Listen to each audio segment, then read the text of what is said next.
Alors moi j'ai démarré dans la compétition automobile en 1993 avec Fiat en formule de promotion. En fait c'était un peu un hasard, j'étais hôtesse sur le salon de l'auto et j'ai rencontré un ancien pilote à qui j'ai parlé d'un rêve d'éventuellement d'essayer de faire une course un jour, et quand Fiat a monté cette formule de promotion, ils m'ont contacté et donc je me suis inscrite. Et donc j'ai fait 2 ans de formule de promotion. En 94, je gagne la formule de promotion Fiat Cinquecento. Je deviens la première femme à remporter une formule de promotion, et il y avait un volant officiel l'année suivante. Donc l'année suivante, je suis devenue pilote Fiat sur une Cinquecento en Groupe A en championnat de France, avec 2 épreuves en championnat du monde.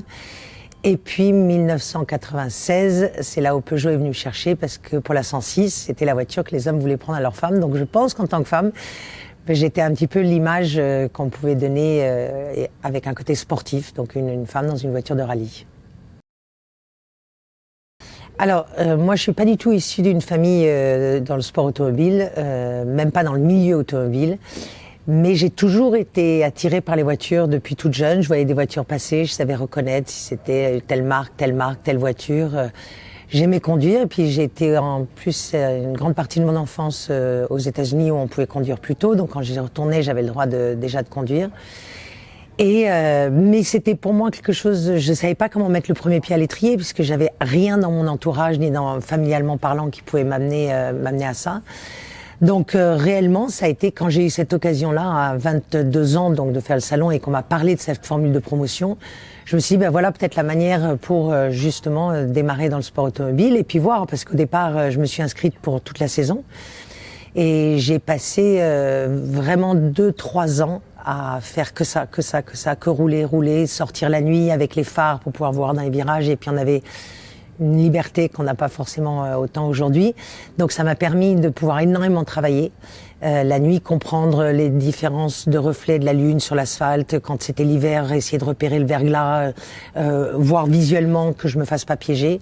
Donc j'ai réellement passé 3 ans à mettre toute ma vie personnelle entre parenthèses pour ça, pour progresser.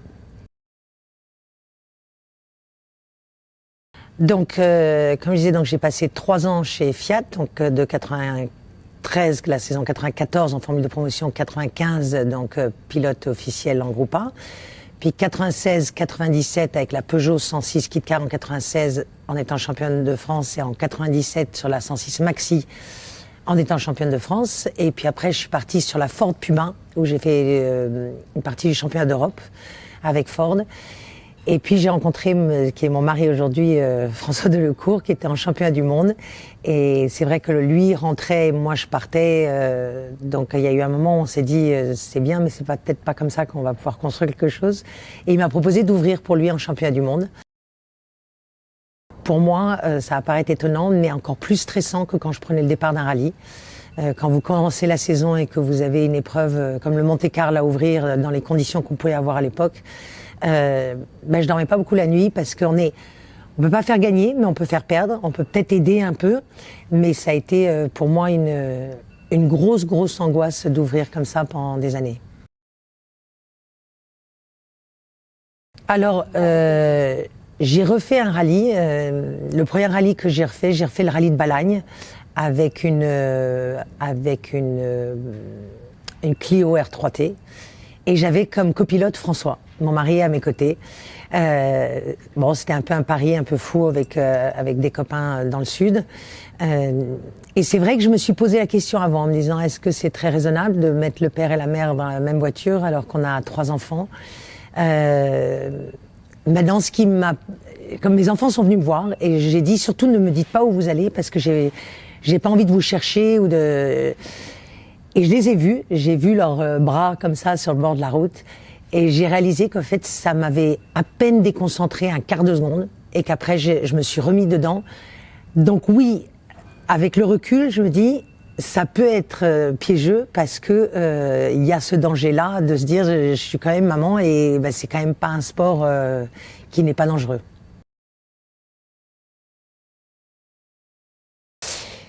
Alors j'en ai 2 sur 3 qui sont passionnés d'automobile. J'ai mon aîné qui aimerait bien se lancer là, qui va avoir 16 ans et qui voudrait essayer de faire un championnat en Roumanie. La relève, j'en sais rien. Je pense que ce n'est pas simple. Comme nous, à l'époque, on pouvait beaucoup rouler. On avait le droit de reconnaître autant qu'on voulait. Aujourd'hui, on leur demande, ou avec 2 passages, voire 3 passages maximum en reconnaissance, il faut qu'on se jette dans le bain.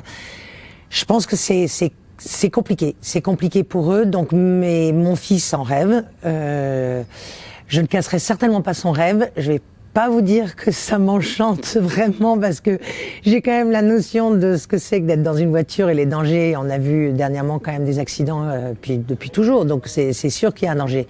Maintenant, est-ce qu'il n'y a pas un danger demain en sortant d'ici de l'interview et de traverser la rue et qu'il y ait un chauffard fou qui passe?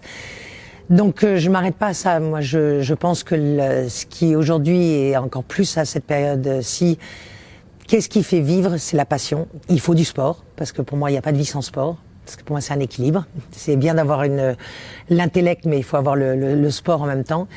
Mais il faut avoir une passion. Et je pense que c'est encore plus justifié aujourd'hui avec le monde des téléphones portables, des réseaux sociaux. Et si nos enfants n'ont pas une passion, moi, je vois mal. Mais après, j'ai pas la science infuse, je dis pas que j'ai raison, mais je trouve que d'avoir une passion, quelle qu'elle soit, c'est tellement beau, ça vous emmène tellement loin, ça vous emmène dans le rêve. Aujourd'hui, toutes les images nous sont amenées, alors que là, par la passion, on peut rêver. Et c'est ce qui fait la vie, c'est de rêver. Moi, j'ai rêvé d'être dans une voiture de rallye, j'ai rêvé un jour d'avoir un titre, je l'ai eu. Tous ces rêves-là, on me les enlèvera jamais. C'est pas du virtuel, c'est du vrai. N'importe quelle passion, je laisserai toujours mes enfants aller au bout de leur passion. Alors j'ai certainement la 106 Kit Car, donc la saison 96.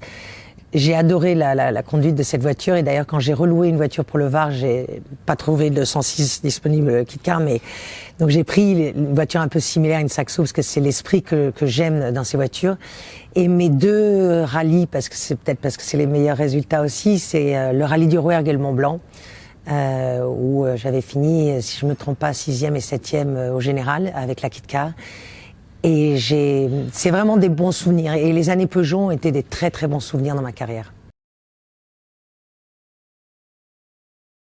Les vieilles Ferrari, oui. Les vieilles voitures. Je pourrais pas vous donner de voitures modernes dont je rêve aujourd'hui de conduire. Mais des vieilles voitures, oui. Oui. Il y a des voitures qui me font rêver. Non, c'est pas la première fois que je viens au musée de l'aventure Peugeot. J'étais venue à l'époque quand j'étais pilote Peugeot. Donc, mais ça m'a fait drôle de revenir. J'avais pas autant de souvenirs que ça. Mais c'est un musée qui est juste magnifique, qui fait rêver.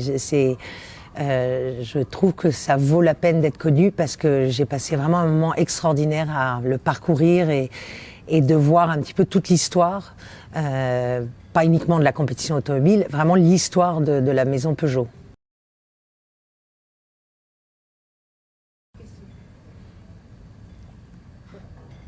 Je vais dire une Peugeot 106. La salière et la poivrière, non, non, mais là, celle qui m'a le plus marquée, alors je sais plus son nom, puisque je l'ai revue ce matin. Je crois que c'est une des premières où l'intérieur est tout en tissu, comme un tissu un peu en fleurs. Cette voiture, je la trouve juste sublime. L'intérieur est en cuir rouge. En fait, les voitures à l'époque avaient une âme. Les voitures, elles vivaient, elles se parlent. Je veux pas jouer la vieille, mais excusez-moi, quand on regarde les voitures d'aujourd'hui, elles font pas trop rêver. Enfin, moi, en tout cas, je rêve pas que là, en faisant le début du musée, en regardant les anciennes, ben, je trouve que oui, les voitures anciennes font rêver. On sent qu'il y a une histoire. Je sais pas, elles vivent encore. On a l'impression qu'elles vivent encore.